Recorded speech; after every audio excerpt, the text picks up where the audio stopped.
Hello, everybody, and welcome back to another episode of The Push with Nick and KP. I'm KP, Nick is here in attendance with me today, as usual, because today we're going to be going through our Raw recap from last night. So that is Monday, the 14th of April. This is the last Monday Night Raw before we go into WrestleMania this coming weekend. So if things are going to happen, they're going to happen on this show as we literally get step by step closer to the grandest show of them all.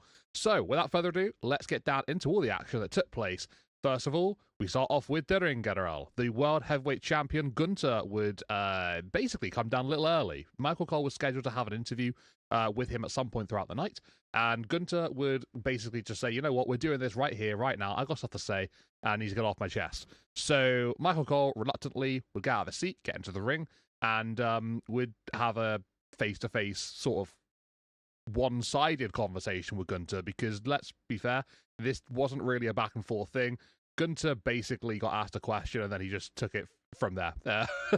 He was very, very rattled, I guess you could say, particularly in this promo, because basically of everything that's happened recently between himself, Jey Uso, a little bit of Jimmy Uso as well, obviously with the brutal assault and attack over in London. So yeah, Gunther would basically go on to say how he's still very much in control, and he always has been during his time in WWE. He's very proud to say that during like 80% of the time that he's been with the company, he's been a champion, which is incredibly impressive. He says he's looking forward to next week when he can tell his mum that he's wiped the blood off of Jimmy onto Jey, as he puts him behind for good. Basically, is the general synopsis of this segment. But yeah, Gunther seemed a little bit maybe disheveled, looked a little bit rattled. He had a point to prove and he had something to say, which you don't normally get from Gunther. He's very normally reserved, chilled, composed, and a little bit laid back when these sort of situations arise. But this was very much a case of him just coming out, putting his foot down, and saying enough's enough. Let's just get to Mania already. So moving on from that particular promo at the start of the night, we would then go into our first match, and that would be between Bayley and Liv Morgan, one half of the women's tag team champions. And this would be in sort of like build up to the tag team championship match at WrestleMania between Bayley, Lyra Valkyria, and Raquel Rodriguez and Liv Morgan. So one-on-one match between these two.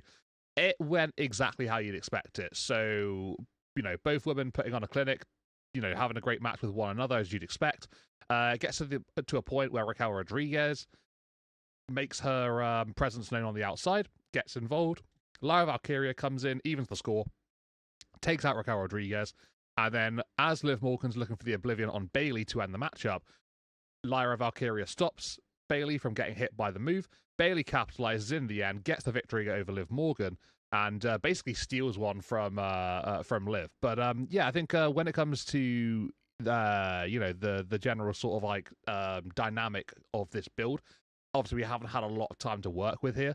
But the challenge is obviously getting the one-up on the champions. It just makes sense going into WrestleMania as that little bit of credibility, that little bit of believability, makes you think maybe that Bayley and Lyra are going to get the victory over Liv and Raquel. Obviously, whether we think that or not, that's another conversation for another day. But in terms of this one, it did what it needed to. It built a little bit of build between these four women, and it sort of sets the scene for their match at WrestleMania. It's not a lot to work with. It's been very quick, but they've at least done something, and I guess that's all you can really say about this. But decent enough match, pretty good, to be fair, from Liv and Bayley, and also that expected interference. We then go into a one-on-one match between Rey Mysterio and Julius Creed. Rey has had his problems with El Grande Americano and Chad Gable and the rest of America Made over the last few weeks. And yeah, the LWO member looking to get one back here against Julius. That's exactly what he would do here. He would defeat Julius Creed, but this wouldn't be without its shenanigans throughout the entirety.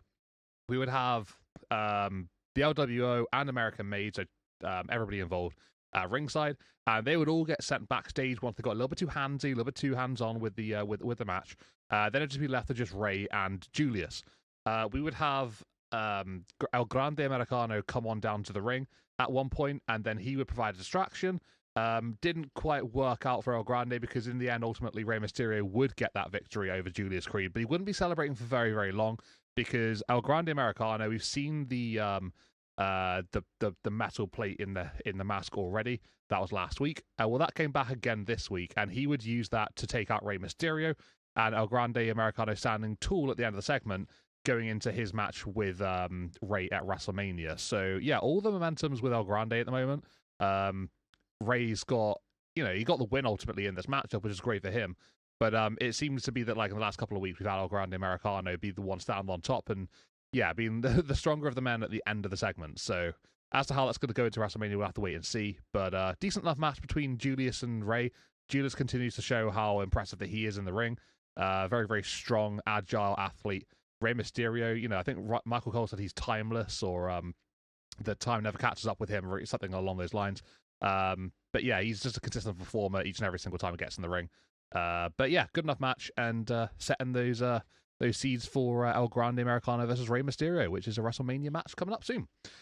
And then we would have Jey Uso. He would come on down, the words of Gunter probably in his head from earlier in the night. And this would be maybe a bit more of a composed Jey Uso, a bit more professional stance Jey Uso, not really sort of using as much as normal. Still having a little bit of a time, but not quite as flamboyant as normal. He would get onto the announce table. He basically crack a promo out, basically saying how that he is in this position, because of the fans. This is what they want. He's going to win the World Heavyweight Championship. He's going to finally defeat Gunter, and this is going to be the end of all of this. These issues that he's had with the World Heavyweight Champion. Yeah, it's interesting to see a different side of Jey Uso. Not quite the same guy that we've been witness to over the last just over a year or so, probably a bit longer, with all the yeets and stuff. Yeah, this is a bit more of a focused, lasered on, needs to get the job done Jey Uso, and ultimately that's what this feud needed. You got someone like Gunter who is, he's a pretty scary dude when he gets into it. You need to bring your A game. You need to be absolutely, 100% focused in. And I think that's what Jey Uso's trying to do now. So, yeah, I mean, the segment was basically how you'd expect it to, just building up those last little bits going into their WrestleMania match, and yeah, just basically just saying what he needed to say, I suppose. Nick, what did you think of the opening to Raw then? We've got obviously Gunter and Jay having their says, in either segments.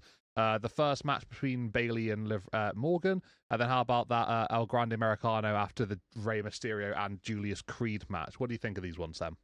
Yeah, and I apologize ahead of time simply because I'm not going to say anything that's groundbreaking here, but in the end, especially this first half of Raw, it really wasn't, like, nothing was being introduced that really changed anything.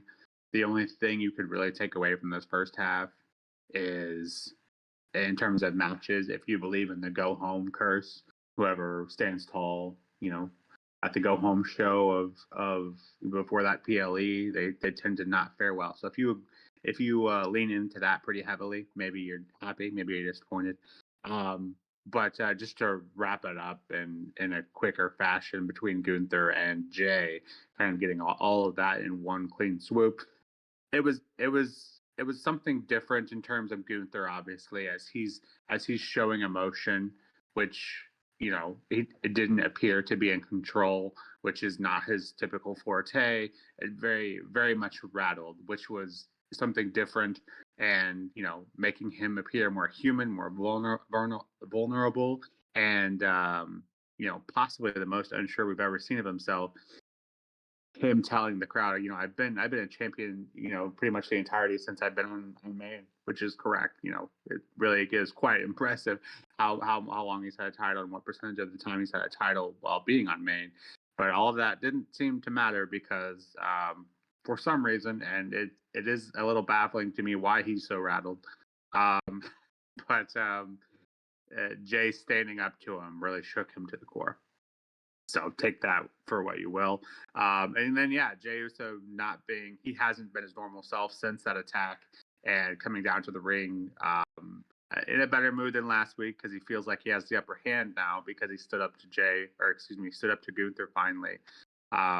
But then basically letting the crowd dance for a few minutes while he felt himself a little bit, but definitely not near as cheery as he had been, which is good. I think that's a step in the right direction, him showing himself.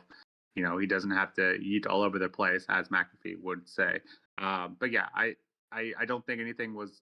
I think more so this looked better for Gunther because he's showing, more emotion here, and then Jay showing less emotion. I think both of those were steps in the right direction, and arguably one of Luther's best promos since he's been on the main. Really showing some heights there in depth.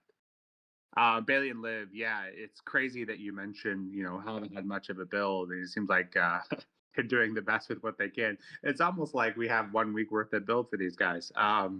But yeah, the match itself, it was good. No going wrong with these two in the ring. Bailey, obviously a proved veteran, and Liv Morgan. I feel like maybe I've said this a couple times before, but every time I see her in the ring, it just is impressive how far she's come. It's just very consistent now.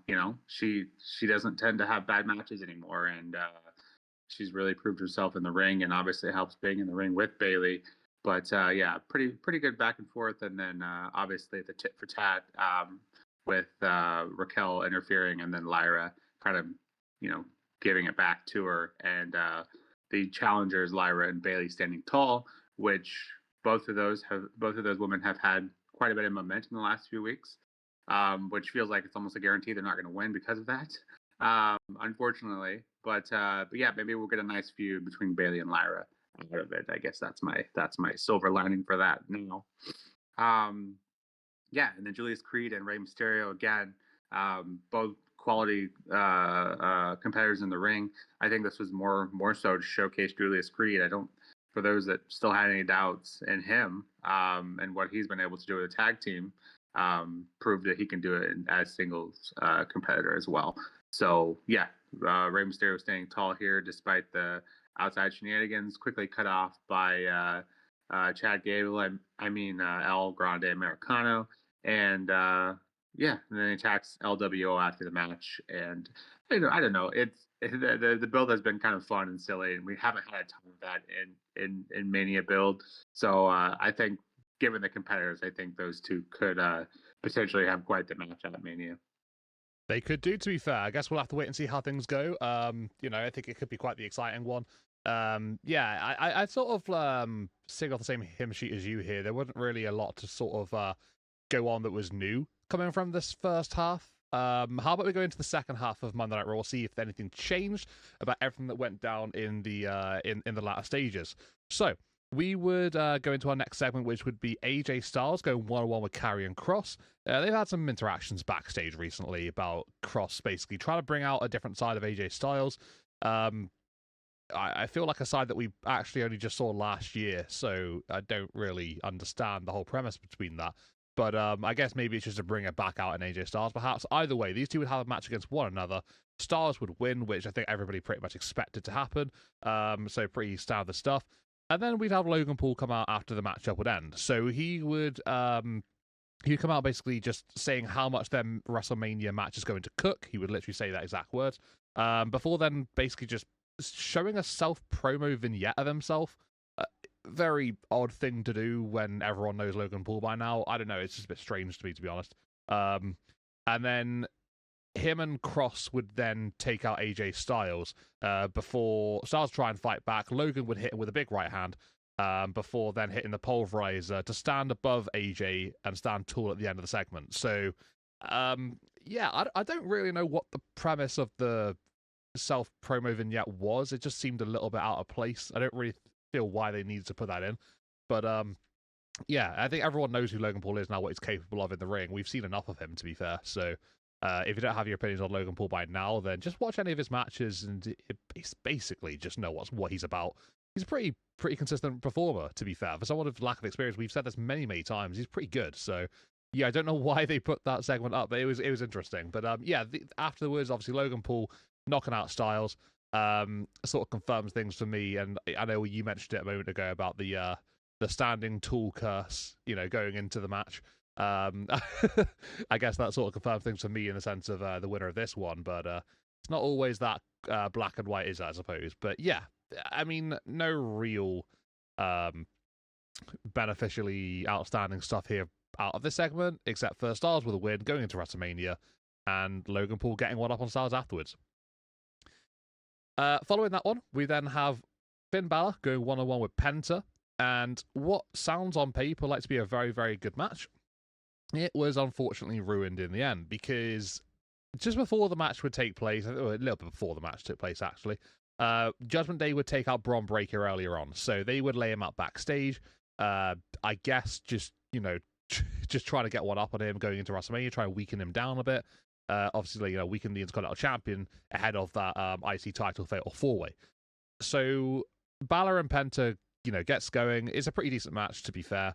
And then just as it's starting to really pick up steam, Bron Breakker comes on out. Carlito getting flashbacks from PTSD from the week before.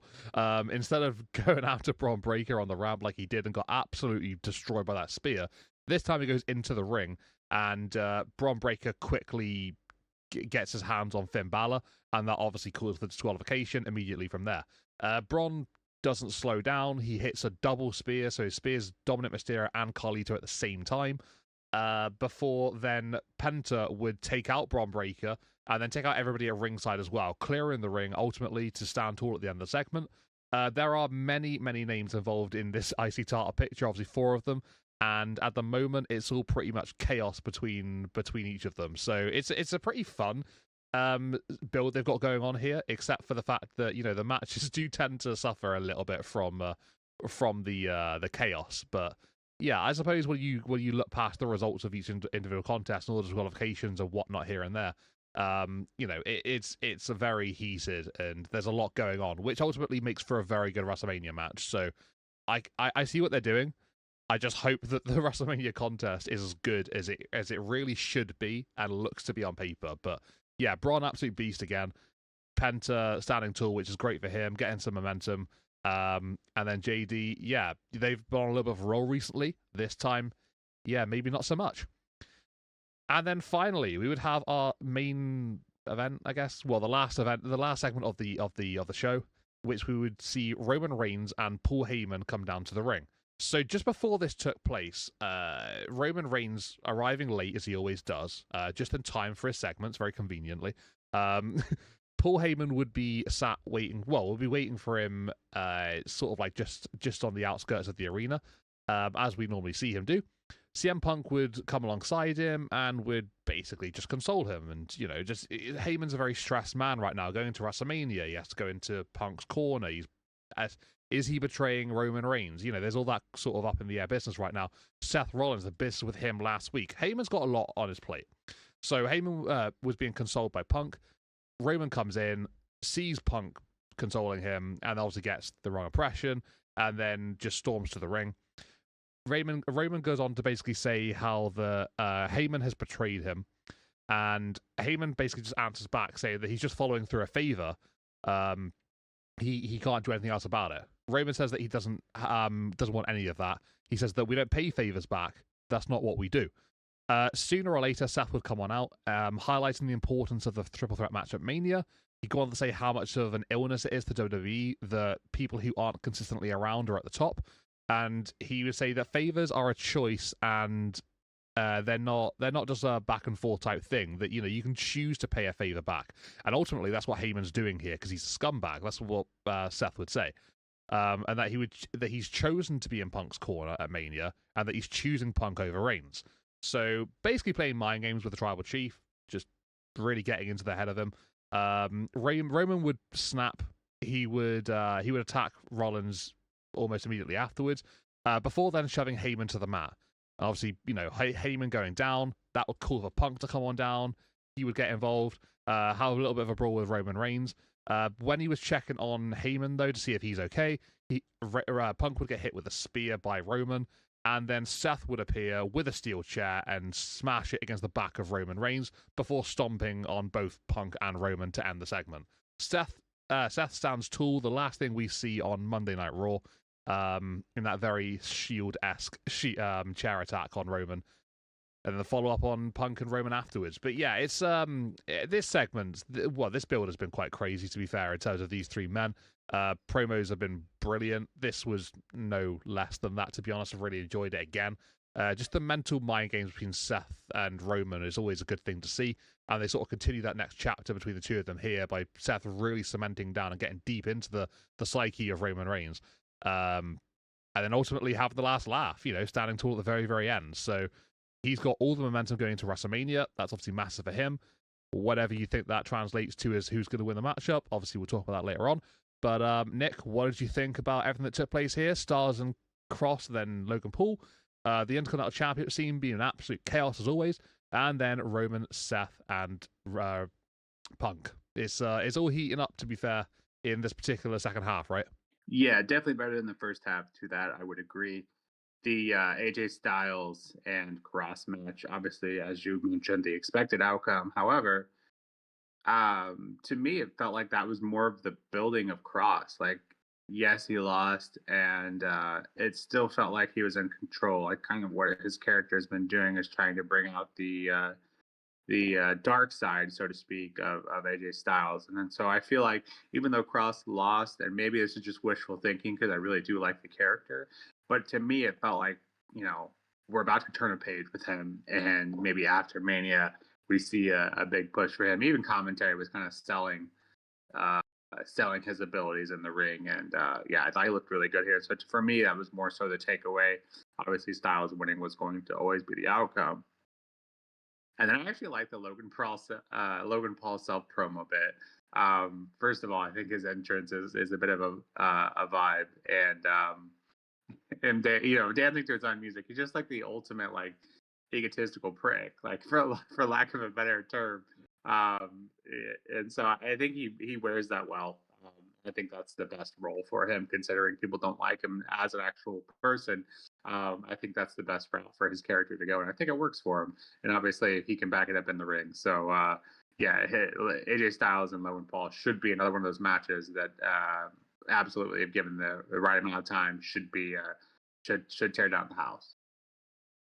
And then Penta and Balor, yeah, you see that match on any other week, and you're in for an absolute treat. Unfortunately, this was obviously, well, I'm going to say unfortunately, I think it was the right call. This was more about the Intercontinental scene and the four men, the two of them not being involved in the match, obviously quickly became part of it.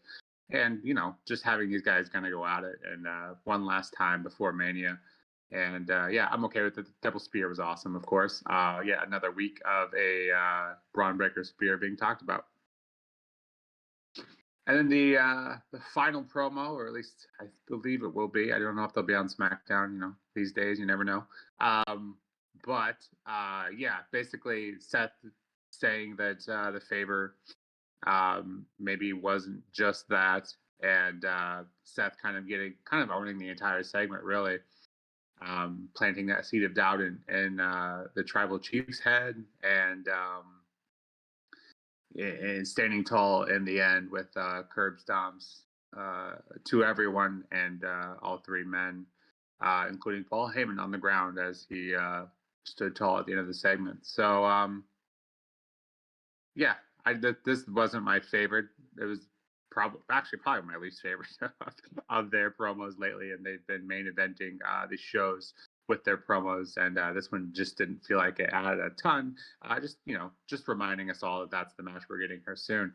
But yeah, like I said, the second half is definitely better than the first, but overall, in general, this very much felt like a bit like a pre-show almost. The matches were all pretty much as you'd expect. Nothing, new really introduced outside of the promos from Rhea, Bianca, and Io was something a little different.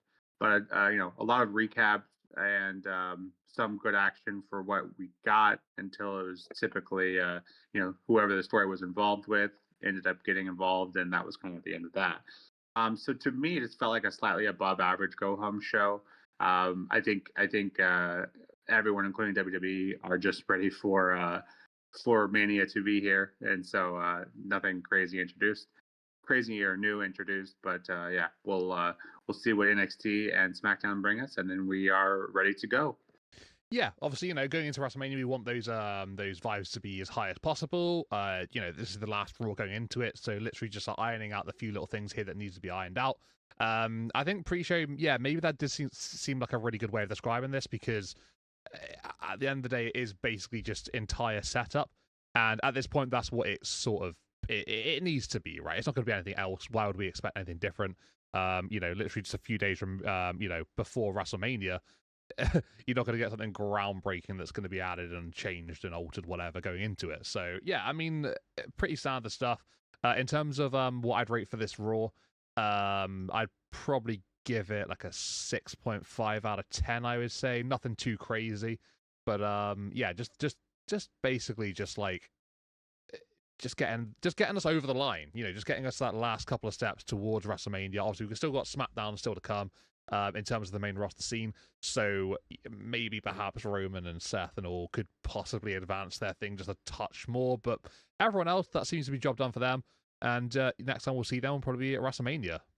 But guys, the next time we will see you will be very, very soon, and that will be during our NXT recap, and that'll be coming up very, very shortly in the next couple, probably tomorrow. So yeah, stay tuned for that. If you like this one, then please hit a like and subscribe to our channel, and let us know in the comments what you think of all the content that we're releasing, as to whether you're excited for WrestleMania, what you're most looking forward to, and ultimately what you thought of this Monday Night Raw as well. But going off from here now, guys, we'll see you very, very soon. Thanks for tuning into The Push with Nick and KP, and we'll see you all next time. Thank you, and goodbye.